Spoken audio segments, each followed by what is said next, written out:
O porta-voz do Ministério das Relações Exteriores do Irã, Ismael Baghai, afirmou nesta terça-feira que as crianças mortas na cidade de Minab, em ataques de Israel e dos Estados Unidos, não representavam ameaça à segurança nacional norte-americana. Ele também afirmou que países como o Reino Unido, que anunciam ações defensivas contra o Irã, também estão atacando o regime. Vamos assistir. Any such act against Iran would be regarded as complicity with the aggressors. It would be regarded as an act of war against Iran. Defensive is synonym for offensive. Doesn't make sense. Do they want to deprive Iran of its capability and capacity to fight back against the aggressors? That would be a shame if these countries take sides with the aggressors. They have already done enough against Iran. Our supreme leader was living like a normal, average Iranian citizen. He was living in his home. You have to ask this question from the aggressors who dared to attack Iran and attack his compound. Bom, é isso. As tropas de Israel avançam por terra contra o Hezbollah no Líbano. E a gente vai conversar agora com o Hessel. A gente tem o Hessel na linha, produção? Temos sim, Fernando Hessel, direto dos Estados Unidos, para a gente debater um pouquinho sobre esse assunto. Hessel, quarto dia de guerra, de aumento na guerra entre que tem os Estados Unidos, o Irã e Israel. Vimos agora o Líbano estar no meio da guerra também, né? A gente já sabia que isso iria acontecer, já não é a primeira vez que isso acontece, mas agora a gente vê as tropas também andando, a gente vê uma espécie de diáspora também no Líbano e vemos o Hezbollah também no meio dessa guerra. O que a gente pode esperar agora de mais um país envolvido na guerra entre Irã e Estados Unidos? Bom dia. Oi, Neila, bom dia a você, bom dia aos amigos do Metrópolis. A gente pode esperar de tudo a partir de agora, né? Porque a intenção justamente era essa, né? De aniquilar toda e qualquer célula ou extensão das forças da defesa iraniana. E o Hezbollah é um grupo realmente ligado diretamente ao Irã. Não há prazo para isso terminar, até porque o Irã ele tem um armamento robusto, né? Ele tem uma defesa robusta. Ontem mesmo eu conversava com alguns amigos e a gente abordava justamente sobre o poderio do Irã em alcançar o território americano aqui nos Estados Unidos. Então, essa ameaça, ela não existe. O que existe, na verdade, é a possibilidade de ataques terroristas dentro dos Estados Unidos. Isso sim é um ponto sensível na análise da defesa americana, que precisa ser levada em consideração. O presidente Donald Trump ele coloca muito a questão nuclear, mas a gente sabe que isso é muito desculpa, né, uma justificativa para poder iniciar essa guerra que ainda se caminha como um conflito, né? Mas o Irã, como você bem mostrou, o ministro do Irã já encarando essa situação como uma guerra declarada.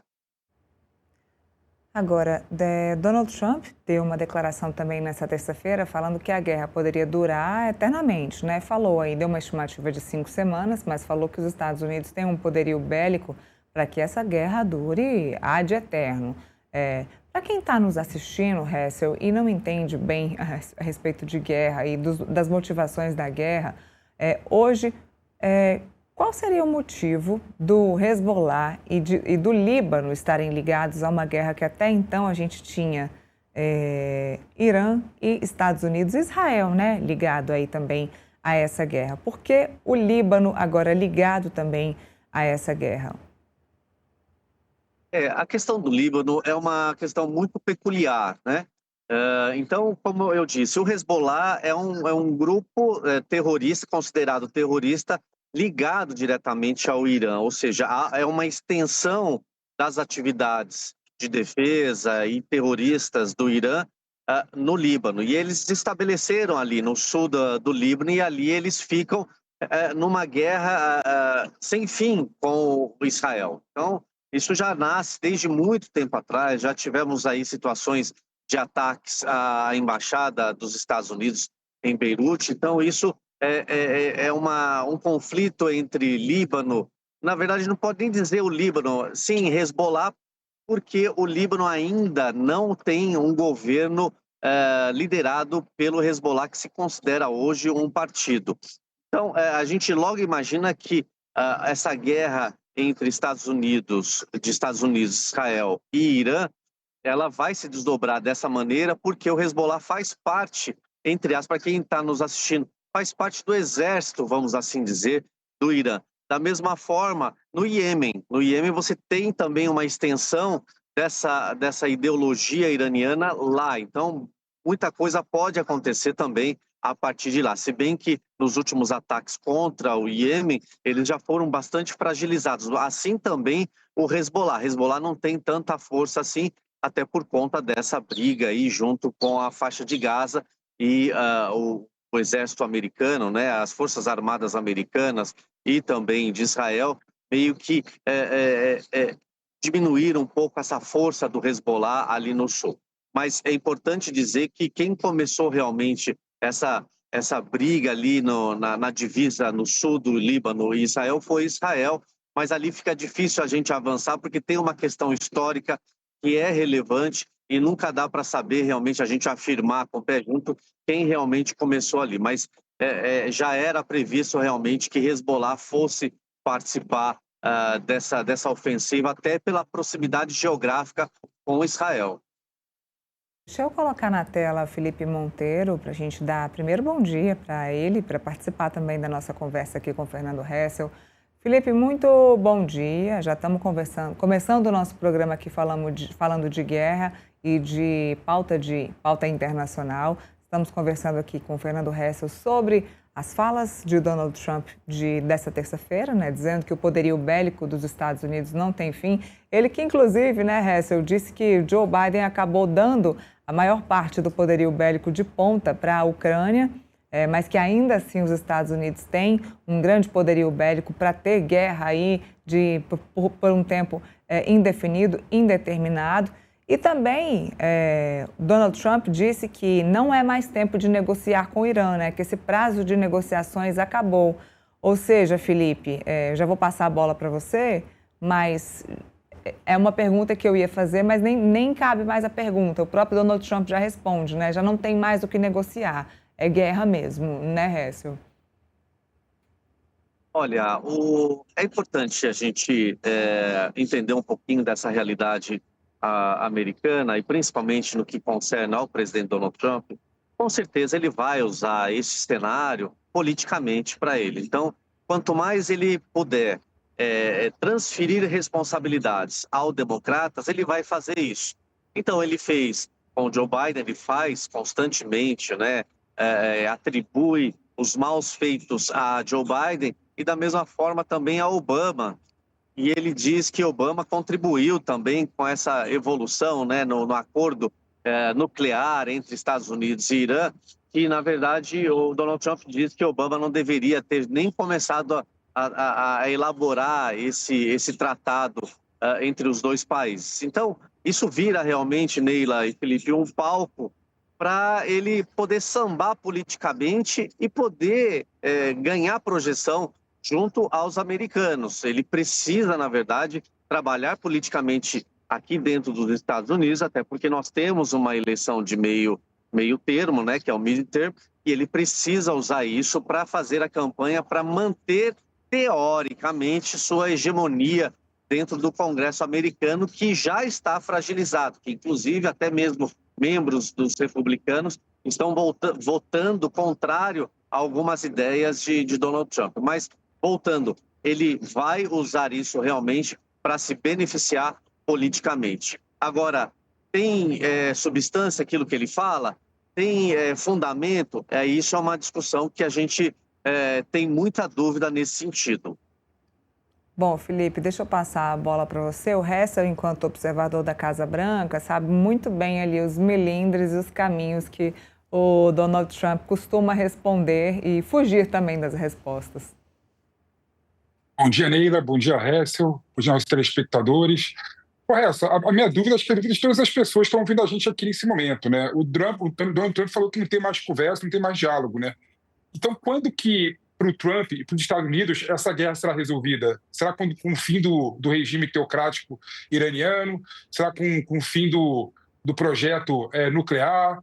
Você vislumbra alguma possibilidade, como teve no Iraque, de uma incursão terrestre? Quando que essa guerra para o Donald Trump e os Estados Unidos terminará, né? Quando o objetivo será cumprido?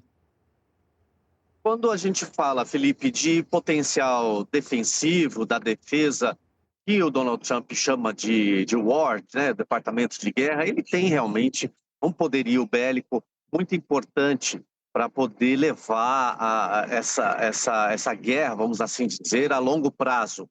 Mas o ponto final de decisão da administração Trump no fim desse conflito é justamente a troca de governo dentro do Irã. Mas não é uma troca simples e qualquer de governo.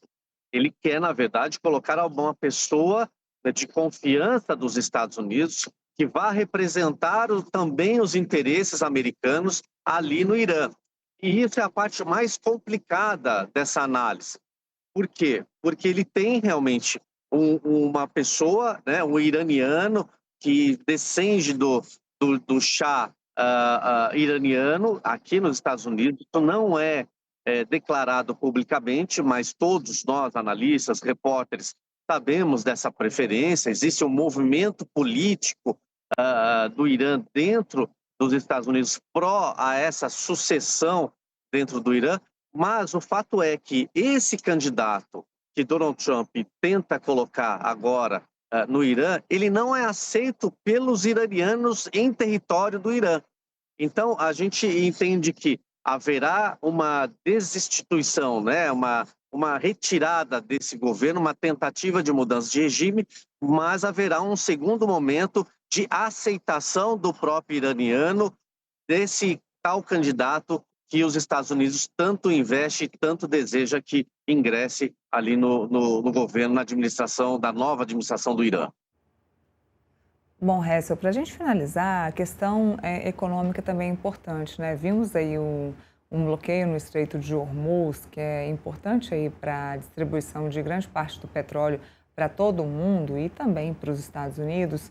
E eu não vi Donald Trump falando sobre os percalços e sobre as dificuldades desse petróleo aí chegar nos Estados Unidos, ou sobre a dificuldade que isso traria para uma balança econômica ou para a economia nos Estados Unidos. Aí nos Estados Unidos se comentam sobre que tipo de problema econômico ou o que poderia trazer de consequência econômica essa guerra ou o fechamento, o bloqueio do Estreito de Hormuz para o país norte-americano?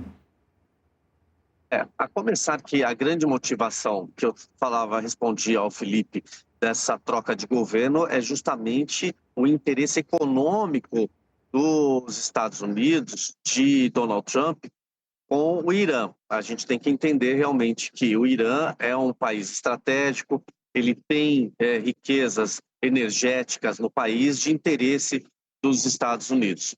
Mas quando você provoca um conflito desse, com o fechamento ali do trânsito, de transporte, não só de petróleo, mas de outros bens ali, você não afeta, perdão, só os Estados Unidos, mas você afeta toda uma rede global e isso já tem impactado diretamente os Estados Unidos, porque sem a gente falar, por exemplo, da chegada de petróleo, de navio de petróleo do Oriente Médio aos Estados Unidos, a gente tem um impacto, por exemplo, das bolsas de valores, a gente tem um impacto do preço do petróleo, e aí é uma balança que se faz, né?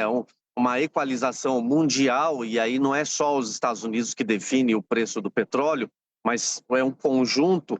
Então, quando você começa a travancar, né, a distribuição desse petróleo pelo mundo, a tendência é realmente de aumentar o petróleo. Então, a gente já tem visto aqui nos Estados Unidos um aumento de combustível antecipadamente, antes de que esse petróleo não chegue aqui nos Estados Unidos. É bom lembrar que os Estados Unidos ele não é autossuficiente em combustível, ele precisa realmente dessa conexão com o Oriente Médio na produção do petróleo. Então, hoje o americano já acorda pagando um pouquinho mais desse petróleo na bomba de gasolina. E se isso perdurar, se isso crescer, isso aumenta ainda mais. E aí você tem um efeito cascata nele aqui nos Estados Unidos. Você aumenta o valor do combustível, você aumenta o valor do transporte, da distribuição, e isso chega ao supermercado, chega ao consumidor final. E o que o Donald Trump menos quer é aumentar o preço dos produtos aqui dos Estados Unidos, porque, inclusive, a gasolina é uma das bandeiras dele. Na última coletiva que ele fez conosco, na Casa Branca, a primeira coisa que ele falou foi: olha, eu consegui abaixar em tantos anos o combustível para o americano, e agora ele vê esse combustível aumentando justamente por causa desse conflito. O conflito ele pode ser interessante a longo prazo, mas até chegar a esse longo prazo, se ele cumprir realmente os objetivos dele, ele sofre até essa caminhada aí. Agora, quando ele fala realmente que não tem prazo para terminar essa guerra, ele está querendo realmente mostrar esse poderio, mas ele está esquecendo, teoricamente, do custo dessa extensão dessa guerra. Preferível mesmo é conversar e buscar um diálogo diplomático entre os países. Talvez isso seja mais barato para ele e mais barato para o americano. O diálogo é sempre a melhor opção. Hess, eu te agradeço muito. Obrigada pela análise, pelas explicações aqui para nós e para a nossa audiência. Eu que agradeço, Neila e Felipe. Bom trabalho e parabéns aí pela cobertura. Vocês estão dando um show na transmissão desse conflito no Oriente Médio. Obrigada. Bom, seguimos